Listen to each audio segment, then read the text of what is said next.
ప్రార్థన చేయాలి నిజమే, కానీ ప్రార్థన ఎలా చేయాలి, ఎంతవరకు చేయాలని అపోస్తలుల కార్యముల్లో మొదటి అధ్యాయములో వారు మేడగది మీద ఎన్ని రోజులు ప్రార్థన చేశారు?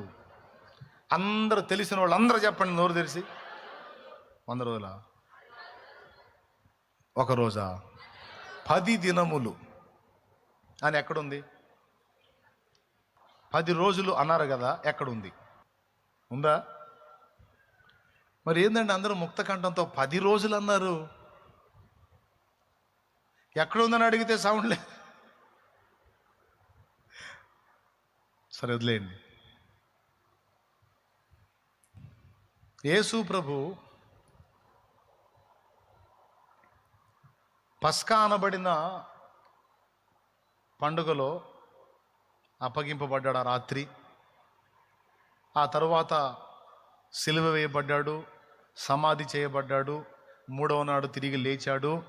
టోటల్గా మొత్తం మీద ఆయన వారికి కనబడ్డ దినముల సంఖ్య అయితే రాయబడి ఉంది 40 దినములు. 40 దినములు వారికి అగపడుచు 40వ రోజు ఆరోహణమయ్యాడు. ఓకే, మొదటి పండగ మొదలుపెట్టుకొని పెంతెకోస్తు పండుగ దగ్గరికి లెక్క పెట్టుకుంటే 50 రోజులు. పెంతెకోస్తు అంటే 50వ రోజు అని అర్థం. అర్థమైందా? పెంతెకోస్తు అంటే ఎన్నో రోజు? 50వ రోజు. పెంతెకోస్తు పండగ అంటే 50వ రోజు పండగ. యేసు ప్రభు ఎన్ని రోజులు కనపడ్డాడు? 40 దినాలు. వచనం ఉందా? చెప్పగలరా? మొదటి అధ్యాయం 3వ వచనం. ఏ అధ్యాయం? 3వ వచనం. అపోస్తల కార్యములు మొదటి అధ్యాయం 3వ వచనం. చూడండి, అపోస్తలులు 1:3. ఆయన శ్రమపడిన తరువాత 40 దినముల వరకు వారికి అగుపడుచు. అయిపోయింది. 40 దినములు అగపడ్డాడు. 40వ రోజు ఆరోహణమయ్యాడండి అనుకుందాం. ఇక అక్కడి నుంచి మొదలు పెట్టుకొని వాళ్ళు దేవుని చేత బోధింపబడి యెరూషలేము నుండి వెళ్ళక నా వలన వినిన వాగ్దానం కొరకు కనిపెట్టుకోండి అని బోధింపబడ్డారు. పోయారు, మేడగది ఎక్కారు. ఇంచుమించు 120 మంది ఎక్కారు, ప్రార్థనలో ఉన్నారు. 10 దినాలు అనేది లెక్క ఎట్లా చెప్పుకుంటున్నాం అంటే, ఈ 40 ఆ 10 కలిపితే 50 పెంతెకోస్తు దినం. అర్థమైందా? అప్పుడు 10 రోజులు అనే లెక్క మనకు వచ్చిందనమాట. అమ్మయ్య, స్తోత్రం, హల్లెలూయా. ఓకేనా? ఇప్పుడు నా ప్రశ్న ఏంటంటే, ఇప్పుడు ఏనే వాగ్దానం చేశాడుగా, మీరు వెళ్ళి కనిపెట్టండి, నేను పైనుండి ఆత్మను పంపుతాను, నా తండ్రి వలన మీకు ఇచ్చిన వాగ్దానం పంపుతాను, పరిశుద్ధాత్మ అగ్నిలో మీరు బాప్తీసం పొందుతారని చెప్పాడు కదా. చెప్పాడా? మరుసటి రోజే పంపొచ్చుగా. ఆయన చేతిలో పని కదా, పెద్ద ఆయన చేతిలో పని, ఆయన కుమారుడి చేతిలో పని. పోనీ 2వ రోజు పంపొచ్చుగా. 10 దినాలు ఎందుకు వాళ్ళని కనిపెట్టనిచ్చాడు? 10 దినాలు ఎందుకు వాళ్ళని నిరీక్షించనిచ్చాడు అంటే, దానికి ఒక ఆత్మీయ పాఠం ఉంది. దాన్ని మినహాయిస్తే మనకు ఒక పాఠం ఉంది. ఆత్మీయ పాఠం ఈసారి ఎప్పుడన్నా చెబుతా. అచ్చంగా ఒక్క పాఠమే ఒక ప్రసంగం అంతా అయిపోయింది కాబట్టి దాన్ని ఈసారి ఎప్పుడన్నా చెప్తా. మనకి ఉంచిన 2వ పాఠం ఏంటంటే, ప్రార్థనకు ఒక అంశాన్ని గురించి మనం ఉపక్రమించినప్పుడు దేవుడు మనం అడిగిన టైంలో చెయ్యడు. గుర్తుపెట్టుకోవాలి. ఇది గుర్తుపెట్టుకొని మోకాళ్ళు వేయాలి. మనం అడిగిన టైంలో, మనం అడిగిన ప్రకారము, మనం అడిగినప్పుడు, అడిగినట్టు, అడిగినవన్నీ అడిగిన విధంగా చేస్తే ఆయన నీకు తండ్రి దేవుడు కాడు, నీ సర్వెంట్ అవుతాడు. ఇప్పుడు నేనేం చెప్పాను మీరు చెప్పండి? నువ్వు అడిగినవన్నీ అడిగిన విధంగా, అడిగిన టైంలో, అడిగిన ప్రకారం నువ్వు అడిగినట్టు అన్నీ చేశాడు అనుకో, ఆయన దేవుడు గాడు, తండ్రి గాడు, నీ సర్వెంట్ అవుతాడు. ఆయన నీ మీద ఏలిక గాడిక. ఆయన సంఖలో నువ్వు ఉన్నట్టు కాదు, నీ సంఖలో దేవుడు ఉన్నట్టు అయింది. అట్లా ఒప్పుకుంటాడా? అట్లా కుదిరిద్దా? మనం అడిగినవన్నీ అడిగినట్టు, అడిగిన ప్రకారం, అడిగిన సమయంలో అసలు మన నాన్న ఎప్పుడన్నా చేశాడా? చేశాడా? చెయ్యడు. నాన్న నాకు 1000 రూపాయలు కావాలని నువ్వు 7 ఏళ్ల వయసులో అడిగినప్పుడు ఇచ్చాడా? లాగా ఒకటి ఇచ్చుంటాడు. ఏం చేసుకుంటావురా 1000? నీకు 5 రూపాయలే ఎక్కువ. ఇవ్వలా. మరి ఎప్పుడు ఇస్తాడు? దానికి ఒక టైం ఉంటుంది. మన నాన్న కాబట్టి మనం ఏం అడిగినా ఆయన ఇష్టం వచ్చినట్టు, మన ఇష్టం వచ్చినట్టు మనం ఏం అడిగినా ఆయన ఇచ్చేస్తాడు. నాన్న ఇస్తాడు. నాన్న ఇవ్వకపోతే ఇస్తారు, బయట వాళ్ళు ఇస్తారా ఏంది? నాన్న ఇస్తాడు. అయితే గొప్ప విషయం ఏంటంటే నాన్న మనం అడిగిన ఇస్తాడు, అందుకు నాన్న. మనం అడిగిన ఇవ్వడు, అందుకు కూడా ఆయన మన నాన్న. అడిగిన ఇచ్చినందుకు నాన్న, అడిగినవి ఇవ్వనందుకు కూడా మన నానే ఆయన. అర్థమైందా? అంటే మీరు అరబందులు కాదని నా నమ్మకం, మీరు చురుకైన వాళ్ళని నమ్మకం, మీరు తీవ్రంగానే గుర్తిస్తారు ఈ ప్రతి విషయాన్ని కూడా అనేది నా నమ్మకం. అట్లాంటి వాళ్ళే నాకు కనెక్ట్ అవుతారు. దేవునికి స్తోత్రం. ఎందుకంటే ఆయన మన సర్వెంట్ కాదు. ఆయన మనకి ఎప్పుడు ఏది అవసరమో, ఎందుకు అవసరమో, ఏ టైములో అవసరమో ఆ టైము చూస్తాడు, మన నిరీక్షణ చూస్తాడు, మనల్ని పరీక్షించుకుంటాడు, మన పట్టుదలని చూస్తాడు, మన ఆసక్తిని చూస్తాడు, దాని విషయం, దాని విలువ మనకు అసలు ఎంత అర్థమైందో చూస్తాడు. వాళ్ళకి చెప్పాడు, వాళ్ళకి అర్థమైంది, కనిపెట్టారు. పరిశుద్ధాత్ముడా స్వాగతం దేవా, పరిశుద్ధాత్ముడా స్వాగతం దేవా, మా నాయకుడవు, మా నావికుడవు, మా బోధకుడవు, మా స్నేహితుడవు, మా నాయకుడవు, మా నావికుడవు, మా బోధకుడవు, మా స్నేహితుడవు. రండి రండి రండి రండి పరిశుద్ధాత్ముడా, రండి రండి రండి రండి పరిశుద్ధాత్ముడా, రండి రండి రండి రండి పరిశుద్ధాత్ముడా, రండి రండి రండి రండి పరిశుద్ధాత్ముడా. రండి రండి త్వరగా రండి, రండి రండి మాలో రండి, రండి రండి త్వరగా రండి, రండి రండి మాపై రండి. పరిశుద్ధాత్ముడా స్వాగతం దేవా, పరిశుద్ధాత్ముడా. స్వాగతం దేవా. దేవునికి మహిమ, దేవునికి మహిమ. వర్షం కురియునట్లు, వర్షం భూమి మీద వర్షించున్నట్లు ఏలియా పర్వతం మీదికి పోయి ఎన్నిసార్లు ప్రార్థన చేశాడు? ఎందుకు 7 సార్లు చేయాలి? వీళ్ళెందుకు 10 రోజులు ఉండాలి? ఒక రోజులో పంపలేడా? 10 రోజుల్లో పంపిన ఆత్మే, ఒక రోజులో పంపిన ఆత్మే కదా. ఎందుకబ్బా ఆలస్యం చేశాడు? చాలా కారణాలు. అందులో ఒక కారణం, నేను చెప్పిన మాటను ఎంత తీవ్రంగా తీసుకున్నారు, అసలు వారు ఎంత ఆసక్తి దీని విషయంలో కలిగి ఉన్నారు అనేది ఒకటి పట్టించుకున్నాడు. రెండవది, పెంతెకోస్తు పండుగ లింక్ అయ్యేటట్టు చూసుకున్నాడు. దానికి ఒక ఆధ్యాత్మిక పాఠం ఉంది, అది లింక్ అయ్యేటట్టు చూసుకున్నాడు. 2, మూడవది, యూదులందరూ గ్యాదర్ అయ్యారా లేదా, రక్షింపబడాల్సిన సరుకంతా చేరిందా లేదా అనేది చూసుకున్నాడు. అర్థమైందా? ఆ టైముని, వాళ్ళ గ్యాదరింగ్ని, వీళ్ళ ఆసక్తిని అండ్ ఆధ్యాత్మిక పాఠాన్ని జస్ట్ మచ్చుతున్నగలాగా 3 విషయాలు ఇంకా పరిశీలిస్తే బోల్డ్ అన్ని. అజ్జయితే మళ్ళీ ఒక ప్రసంగం. అట్లా దేవుడు ఒక కార్యానికి టైం తీసుకున్నాడంటే 4 విధములైనటువంటి కారణాలను బట్టి తీసుకుంటాడు, లేదా అంతకంటే ఎక్కువ కారణాలను బట్టి తీసుకుంటాడు. మనకంతా దడ. నేను అడిగాను అయిపోవాలి, అడిగాను అయిపోవాలి, నేను ఇవాళ ఉద్యోగం అడిగాను రేపే రావాలి. అయిద్ది. ఒకవేళ ఆయన చిత్తం అయితే రేపే ఇవ్వచ్చు, కార్యం జరగవచ్చు, ఎల్లుండే జరగవచ్చు కార్యం.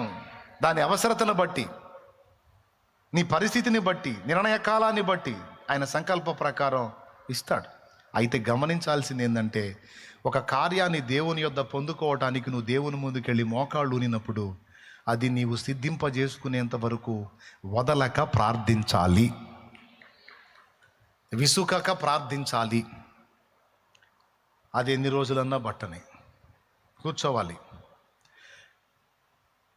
10 దినాలు ఎందుకు అని ప్రశ్నించుకున్నాను. ఏమయ్యా, ఒక రోజు ఇచ్చేయచ్చుగా, 2 రోజులు ఇవ్వచ్చు, కనీసం 4వ రోజు ఇవ్వచ్చుగా. మేము అప్పుడప్పుడు 3 రోజులు ఉంటుంటాం.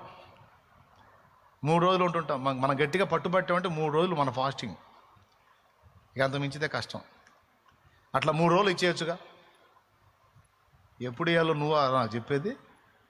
దేవుని సమాధానం. ఎప్పుడు ఇవ్వాలో నాకు నువ్వా చెప్తావు? ఎప్పుడు ఇవ్వాలో నాకు తెలుసు. నేను ఇచ్చేంత వరకు కనిపెట్టుకొని నా బల్ల దగ్గర, గడప దగ్గర కాచుకొనివాడు ధన్యుడు.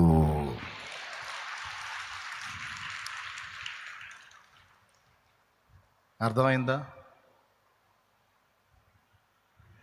ప్రతిదినము నీ గడప యొద్దనే, అది అట్లా ప్రతిరోజు.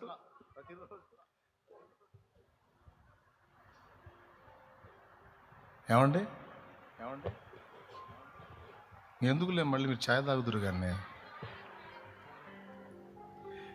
ప్రతిదినము నీ గడప యొద్దనే కాచుకొని కూర్చున్నాము, రక్షించమని నిన్నే వేడుకున్నాము. మగలిగిన యేసు దైవమా, నీవే మాకు శరణం. ప్రేమ కలిగిన యేసు దైవమా, నీవే మాకు శరణం. పాపుల కోసం చింది ఉన్న నీ రక్తమే మాకు అభయం. పాపుల కోసం చింది ఉన్న నీ రక్తమే మాకు అభయం.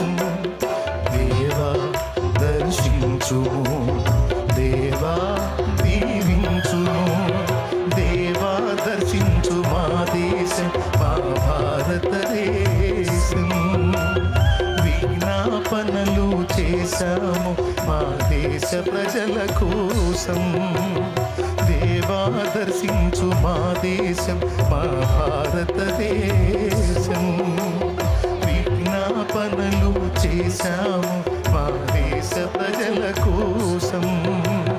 దేశ ప్రజల కోసం, ప్రియమైన ప్రజల కోసం. దేశ ప్రజల కోసం, ప్రియమైన ప్రజల కోసం. దేవా దర్శించు మా దేశం, మా భారతదేశం. విజ్ఞాపనలు చేశాము మా దేశ ప్రజల కోసం. ముగింపులో బిడ్డలారా గుర్తుపెట్టుకోండి, అది నీ కుటుంబ సమస్య అయినా, అప్పుల బాధ అయినా, ఆర్థిక ఇబ్బంది అయినా, శరీర రోగమైనా, వ్యక్తుల్లో మార్పు అయినా, నీ కుటుంబ సభ్యుల్లో మార్పు అయినా, నీ జీవితంలో కార్యాలైనా, నీ బిడ్డల జీవితంలో కార్యాలైనా, ఇవి శరీర సంబంధమైనవైనా, ఆత్మ సంబంధమైనవైనా, దేవుని యొద్దకు నువ్వు వచ్చినప్పుడు దేవుడు నీ ఎడల కార్యము చేసేంత వరకు నీవు విసుగు కొనరాదు, విస్మరించరాదా. ఎన్ని అడిగినా ఏం మారట్లా, ఎన్ని చేసినా ఏం జవాబు రావట్లా, ఎంత కనిపెట్టుకున్నా విసుగొస్తుంది కానీ ఏం కార్యం జరగట్లా అనే ఫీలింగ్లోకి నువ్వు వెళ్ళరాదు. వెళ్ళావా? ఇప్పుడు వాళ్ళు 1 రోజు కాచుకొని, 2 రోజులు కాచుకొని, 3 రోజులు కాచుకొని ఎంత ప్రార్థించినా ఏదీ లేదుగా. అబ్బాయి ఇట్లనే కూర్చుంటే టైం వేస్ట్ అయిపోయిద్ది. మనం ఆత్మల భారంతో పరిగెత్తొద్దు.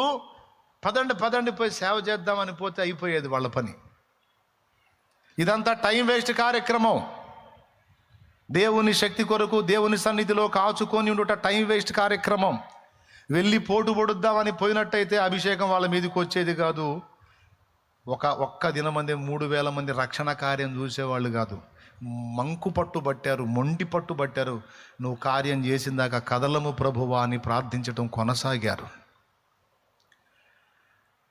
దేవుడు అనుకున్న ప్రకారము వాళ్ళు కాచుకున్న దాన్ని బట్టి వాళ్ళందరి మీదిగా ఆయన శక్తిని పంపాడు. ఈరోజు సేవకుల హృదయాల్లో భారం రావాలి. దేవుని శక్తి నీ మీద పని చేయకుండా, దేవుని ప్రభావం నీలో నుండి ఆత్మలను దర్శించకుండా ఒక ఉజ్జీవం నీ ద్వారా జరగదు. ఒక గ్రామమైన, పట్టణమైన, ప్రదేశమైన, ప్రాంతమైన నీ ద్వారా కదలాలి అంటే దేవుని ప్రభావంతో నువ్వు నింపబడాలి. దేవుని శక్తి నీలో కార్యరూపం దాల్చాలి. దేవుని శక్తి నీలో నుండి బయలు వెళ్ళాలి, అనేకులను దర్శించాలి. సేవకుడు సేవ సంబంధమైన విషయాల గురించి చెప్తున్నా. అది జరిగేంత వరకు దేవుని సన్నిధిలో ఓపికతో కాచుకోవాలి.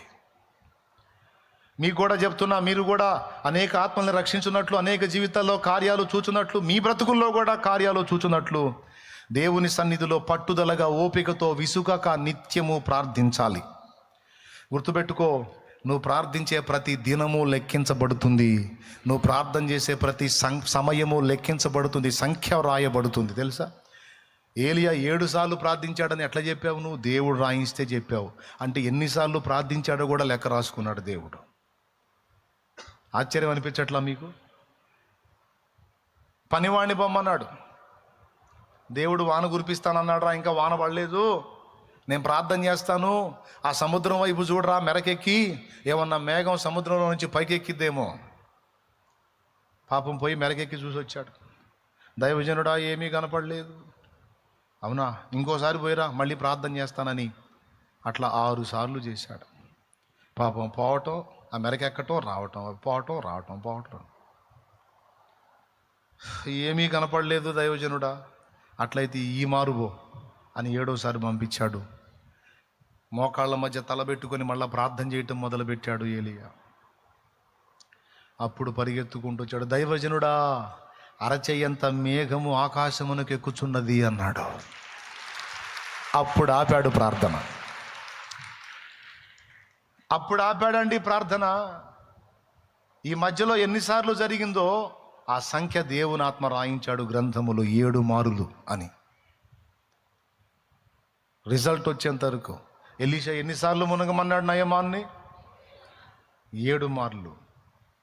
7వ మారు మునిగినప్పుడు వాని దేహము పసిపిల్ల వాని దేహము వలె మారిపోయింది.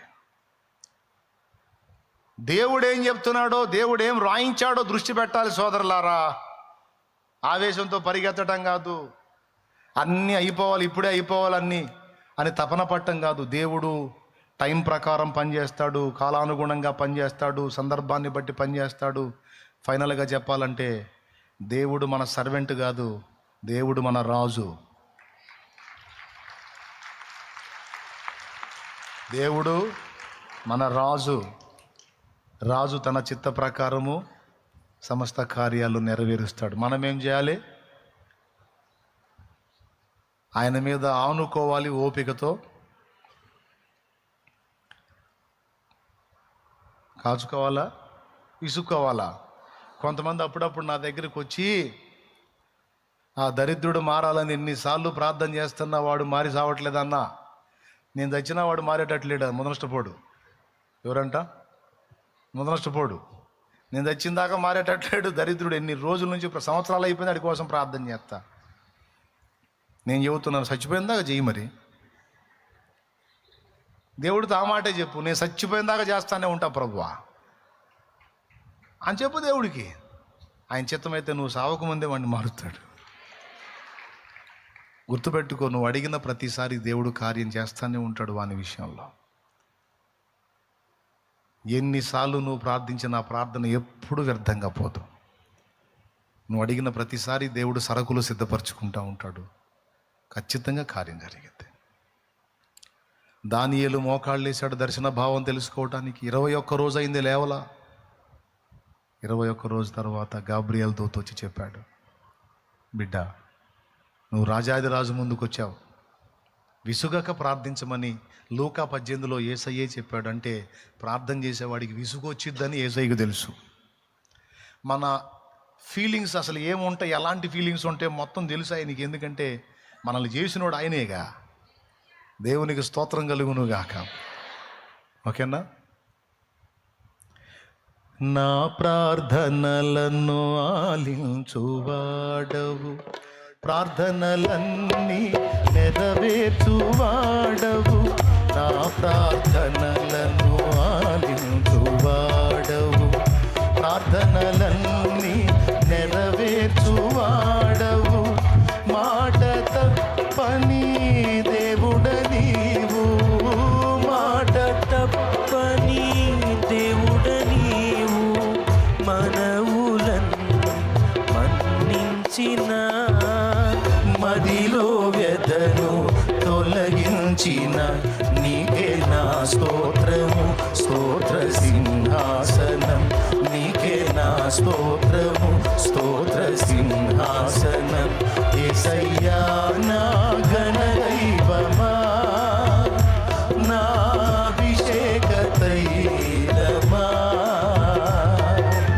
ఆనంద సంగీతమా నా ఆనంద సంగీతమా నీకే నా స్తోత్రము స్తోత్ర సింహాసనం నీకే నా స్తోత్రము స్తోత్ర సింహాసనం యేసయ్యా నా ఘనదైవమా. ఇప్పుడు చెప్పండి, 4 రోజులు ప్రార్థన చేసి విసుక్కొని హ్యాబా అయితే ఇచ్చా లేదా లేపా అని వదిలేస్తావా? యేసయ్యా నేను నీ మీద అలిగా, నేను ప్రార్థన చేయనే, ఎందుకంటే 3 రోజులు చేశాను నువ్వు సాయం చేయలే అని అలుగుతావా? అలిగి ప్రార్థన మానేసి తిరుగుతావా? నోను. అపోస్తులు అలా వెళ్ళినట్టయితే అగ్ని పొందేవాళ్ళు కాదు. పట్టుబట్టారు, అక్కడే కూర్చున్నారు, అభిషేకం పొందారు. దానియేలు దర్శన భావం చెప్పట్లేదులే దేవుడని లేచి వెళ్ళిపోయినట్టయితే గాబ్రియల్ వచ్చి చెప్పేవాడు కాదు. తిండి తిప్పలు మనసు అలాగే కూర్చున్నాడు, దేవుడు మాట్లాడాడు. ఏలియా ఎంత ప్రార్థన చేసినా జవాబు రావట్లేదులే, ఇంకొచ్చారా బాబా, మూడు సార్లు పోయి వచ్చా, పాపం నీకు కూడా కాళ్ళ నొప్పులు పడుతున్నాయి, నాకు కూడా కాళ్ళ నొప్పులు పడుతున్నాయి అని మానుకున్నట్టయితే అరచేయంత మేఘం పైకి ఎక్కేది కాదు. ఓపికతో గాచుకున్నారు, విసుగక ప్రార్థించారు. ఇది కదా పాఠం. కాబట్టి దేవుని స్పష్టమైన కార్యాలు ఈ దినాల్లో కూడా దేవుడు చేయగలడు. మనము పట్టుబట్టి ప్రార్థన చేయాలి. దేవుని శక్తి దిగి వచ్చినట్లు మనం ప్రార్థన చేయాలి. ఏమని అడుగుదాం? దేవా నీ శక్తిని దిగిరాని అయ్యా, నీ ప్రభావాన్ని దిగిరాని ప్రభువా, నా జీవితంలో నీ కార్యాలు జరగాలి. అన్యజనులు నన్ను చూసి నవ్వుతున్నారు, నీ దేవుడేడి అని అడుగుతున్నారు ప్రభువా. నా దేవుడు ఎలాంటి వాడో, ఎంత శక్తిమంతుడో, నా నష్టాన్ని కూడా లాభంగా ఎలా మార్చగలడో, నా వైఫల్యాన్ని విజయంగా ఎలా మార్చగలడో, నా ఎడల ఎలాంటి కార్యాలు జరిగించగలడో, నన్నెంత మహిమకరంగా నిలబెట్టగలడో వాళ్ళు తెలుసుకోవాలి ప్రభువా. బలవంతుడా నీ బాహు చాపయ్యా, నీ కార్యాలు జరిగించయ్యా. దేవా దిగిరాయ్యా, దేవా దిగిరాయ్యా. నీ శక్తి నేను అనుభవించాలి, నా ప్రజలు అనుభవించాలి. అడుగుదామా? రాకడ సమయం ఆసన్నమైనది, శక్తితో నన్ను నింపమని ఆత్మ మూల్గుచున్నది.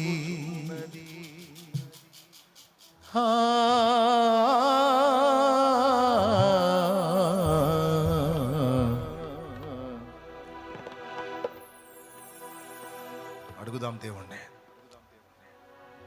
పట్టుబడదాం. ఈ చివరి మాట కూడా గుర్తుపెట్టుకో, అడగంగానే చేసేయడు. నీ ఓపికను, నిరీక్షణను, సహనాన్ని, విజ్ఞాపనను, నీ ఆసక్తిని పరీక్షిస్తాడు ఆయన.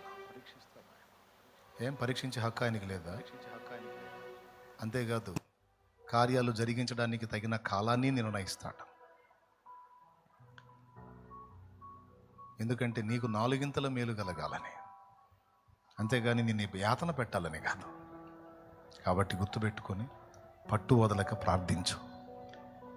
ఏ విధమైన సమస్యతో వేధించబడుతున్నా దేవుడు తన బాహు చాపి కార్యం చేసేంత వరకు పట్టుబట్టు. సమాజంలో జరగాలి, నీ జీవితంలో జరగాలి, నీ శరీరంలో జరగాలి, నీ ఆత్మలో జరగాలి, సంఘములో జరగాలి, మన దేశంలో జరగాలి, ప్రపంచవ్యాప్తంగా ఉజ్జీవం రావాలి. రాకడ సమయం ఆసన్నమైనది, శక్తితో నన్ను నింపమని ఆత్మ మూల్గుచున్నది.